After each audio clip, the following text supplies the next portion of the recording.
Oh,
a little bit.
Today, we are taking the first step to do exactly what I said I was going to do after these scurrilous attacks were launched against myself and my family. We are holding CNN accountable, and we are going to get to the bottom of what's going on here.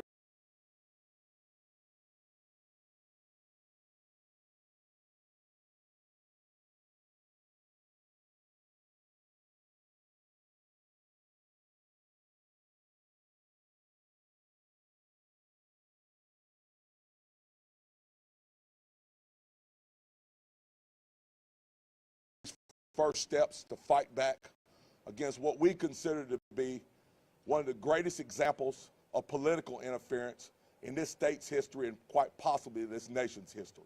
And with that, I'll turn it over to my attorney, Jesse Binnall. Thank you, Lieutenant Governor.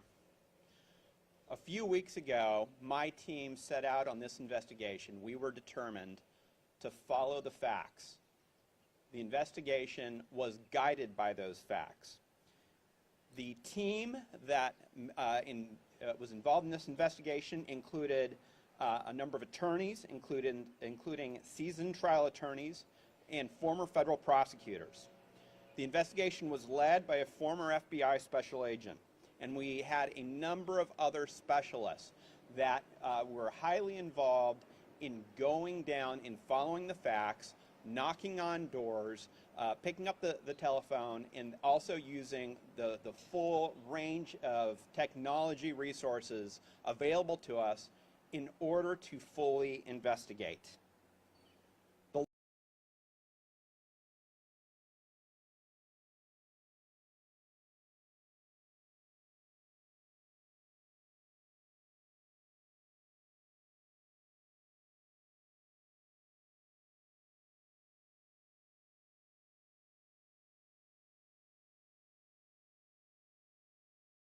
Superior Court, we filed a defamation lawsuit against the cable news network and Lewis Money.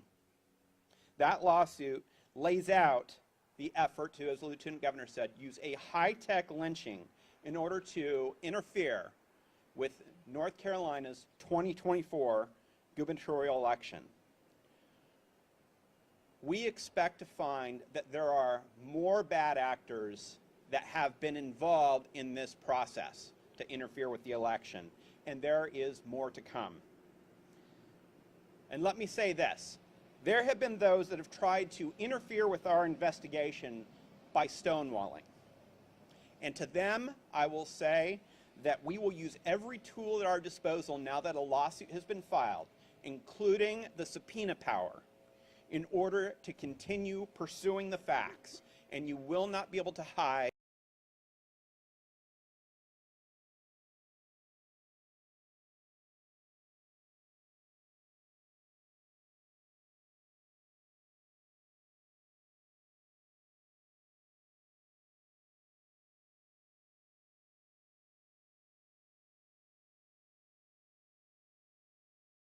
seeking damages?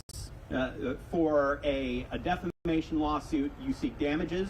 We are seeking $50 million in damages for the reputational harm that has been done to Lieutenant Governor Robinson's good name. In the course of the investigation, what have you come out? I know you've denied the story from the beginning, but I mean, factually, have you been able to prove that? Yeah, what our investigation has shown so far is that there were a number of inconsistencies that were used that went beyond journalistic standards in the way that CNN performed their reporting. First of all, let me say that we continue to, that Lieutenant Governor Robinson has always said these allegations are completely false. Our investigation has shown that he is quite frankly right about that, what CNN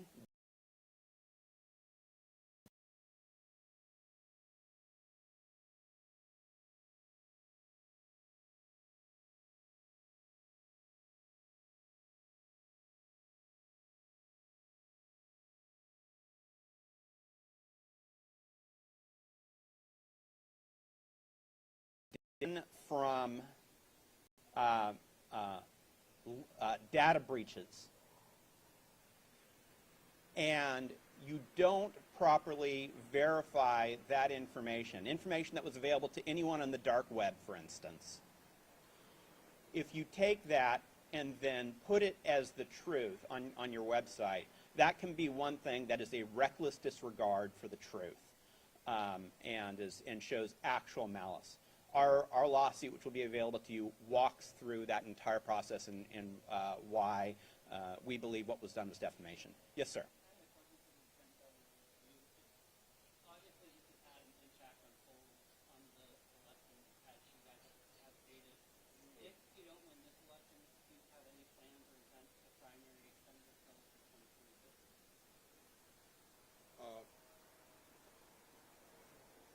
Well, you know, polls are one thing, but we're still campaigning, and we're making 5 to 7 stops a day, and every place we go is filled to capacity.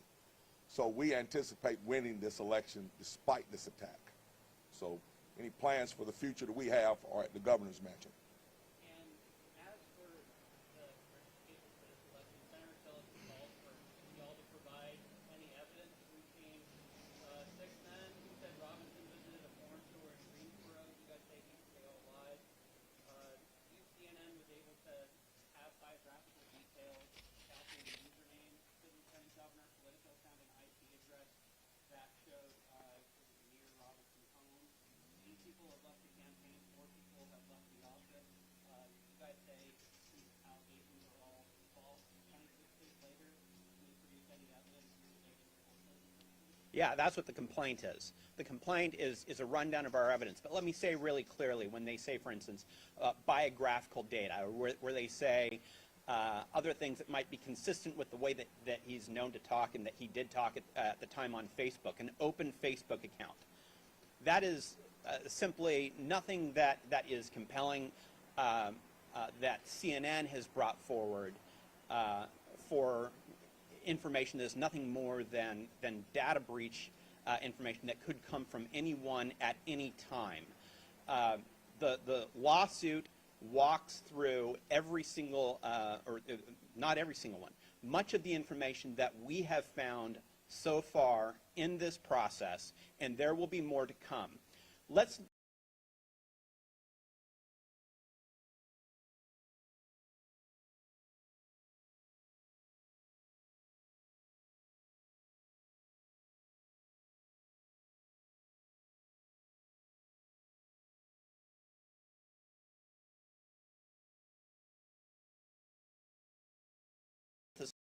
selection. And once we have subpoena power, once we have discovery, there will be even more that will come forward. Reporting is said is not true. That Lieutenant Governor did not make any of these posts. Yes, we are alleging it is false, and that's what our lawsuit says. When will the earliest for discovery? When can we expect discovery? That's something that's up to the court system. We are moving as fast as possible to get answers to this question, but of course there is a litigation process. Have you been in contact with any of the editorial staff over at CNN, any of the reporters that were involved, the editor that oversaw the publication of the story, or what has been your We have asked CNN for retraction. They have declined to do so. We have asked to be able to examine the data that CNN used in their reporting. They have declined.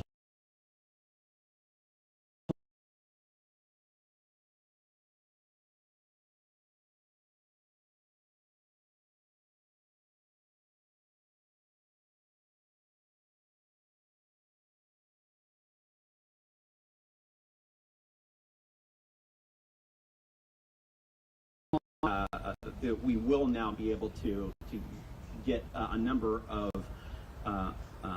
pieces of information from CNN and from other third parties through the discovery process. So who's behind this hit job? Who's behind this hit job?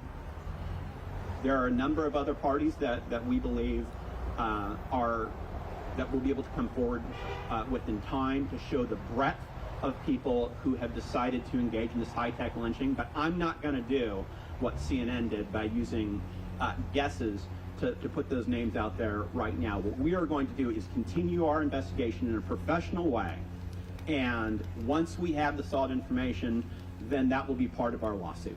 Are you finding any evidence to suggest so far that this is some kind of AI deepfake to backdate these posts on the site, or are you simply proving through this lawsuit that they have inadequately proven the evidence to back up the claims in the story? They haven't given us any information that would allow us to know any of that one way or another because, again, we have asked for them to be able to show their work, for us to be able to do an audit of the resources that they've used. And the fact that these posts were taken down off of the relevant website so soon after the reporting, and the fact that CNN hasn't come forward to allow that full audit of their information has made that difficult so far, which is again why the discovery process is so important.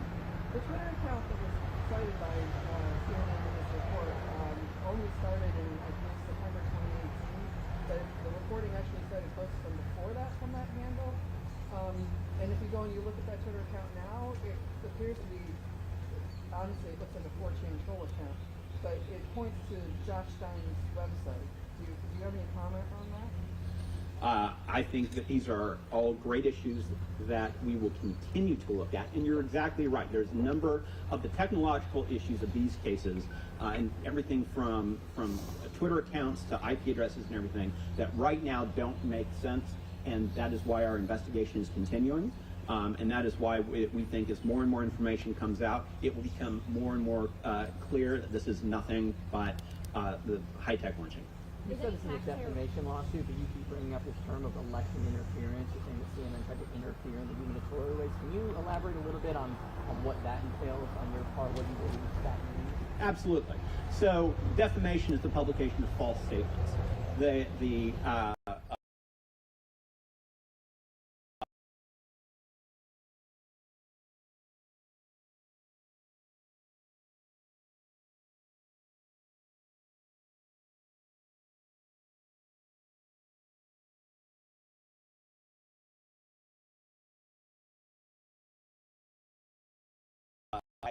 The motive there for them to do that, which is why this is very much an election interference case. So you're saying that a global news organization is conspiring with a third-party outfit to throw an election which was already looking like this person was not going to win? I'm saying that a left-wing media outlet is going to do everything they can to stop this man from being governor, because they know that this man has an ability to connect with voters in a way that quite frankly scares them. And they don't want him to be involved in politics at any level. And so that's, I think that's what we've seen here. What are the allegations in this suit against Louis Money? You mentioned he's one of the defendants in which you filed. Yeah, the allegations are also that Louis Money and his activities were also defamatory, and the lawsuit will lay out everything as regards to Louis Money. You said that there is a list of people that you believe to be involved. Is that outlined in the complaint? There's a number of people involved. Right. Is that outlined in the complaint? The investigation is ongoing. We don't name every single person that we believe to be involved at this point, because that would be irresponsible, and we are not going to go down the same trap as we believe CNN has done, for instance, and get ahead of ourselves. But we do believe, and our investigation has led us to believe, that this is the tip of the iceberg. This is not by any stretch of the imagination the end. So logistically, in terms of the way that the CNN story was put out with screenshots and posts, like, you think would all of that just have been manufactured, essentially, is what you're alleging? Those posts could have been made by anyone, I think, and we believe it is very suspect that they were taken down so soon after the story ran without an ability to do a full investigation on those. And let's remember, this is something that the allegations here are of a supposed event Years and years and years ago. One of the things that our FBI investigator brought up to us is how much more difficult this is than doing a regular FBI investigation, because if somebody brought this to the FBI, they would say, there's nothing we can do here, it's past the statute of limitations, and so they wouldn't even investigate it. because when you have to go back, over a dozen years in order to look at information, in order to prove somebody's innocence just based on spurious allegations alone, it makes it very, very difficult, which is why I'm particularly proud of our team, and in just the few short weeks that we've had this, how far we've been able to go to show the falsity of this story. If your proof is so good, why aren't other Republicans standing with you? You're by yourself. We stand with the voters Lieutenant Governor Robinson stands with the voters of North Carolina. Our job is not to go convince politicians or bureaucrats. This case is for the courts. We're going to go make our case in court. This case is for a jury. How much money is this all costing, and who's putting up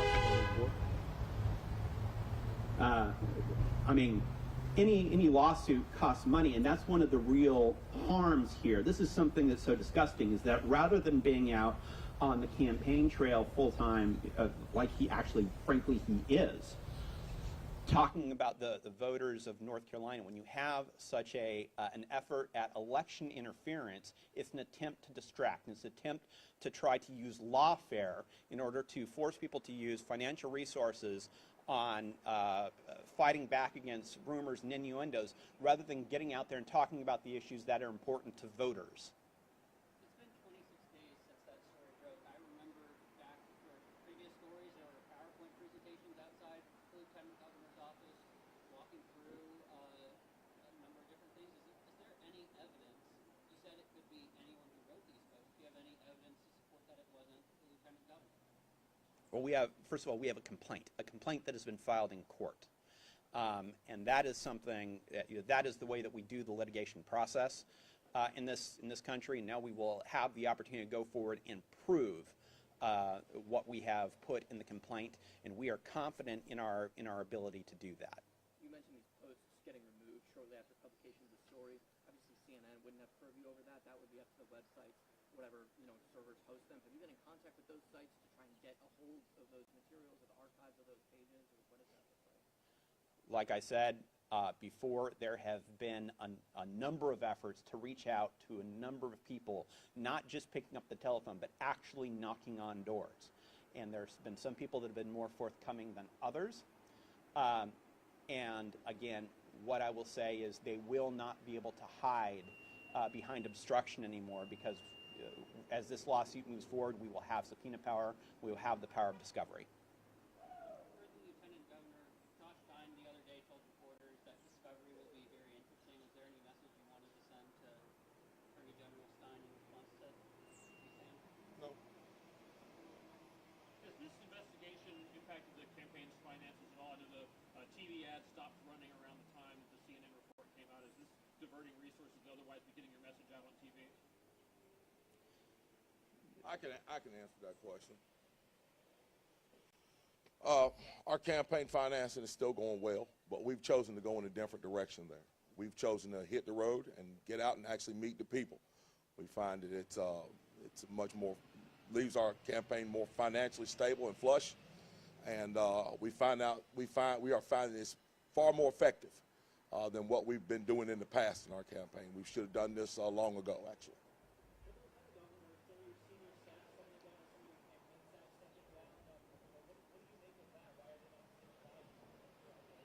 Well, I can tell you this. There was a time when one of your news outlets characterized me as a Klansman in a cartoon. And I stood on that porch and held a press conference. And when I did, there were very few people that stood behind me on that porch. Very few. There was my wife and a few others. You know, when times of trouble come in this thing we call politics, it separates the strong folks from the weak. The weak will turn and run, and the strong will stand and fight. And that's what we're doing here today. We're standing and fighting, regardless of who turned and ran away from us, regardless of who doesn't believe us, regardless of who does. We know what the truth is, and we're ready to stand and fight. Those who are not, we're not worried about them. Of course, we know that CNN can, of course, refused to show you the sources for the First Amendment reasons, right? Where does the First Amendment stop and defamation begin? Where are you making that argument? That's an excellent question. Defamatory speech is not free speech. You do not have the right to go around lying about people. You do not have the right to go maliciously attack people with falsehoods in order to affect an election. The source material we're talking about isn't necessarily only from individual sources, but even the technological data that they collected in this process, to be able to allow us full access to that to get to the truth. We are the ones using the First Amendment in this case to go bring this case in not only the court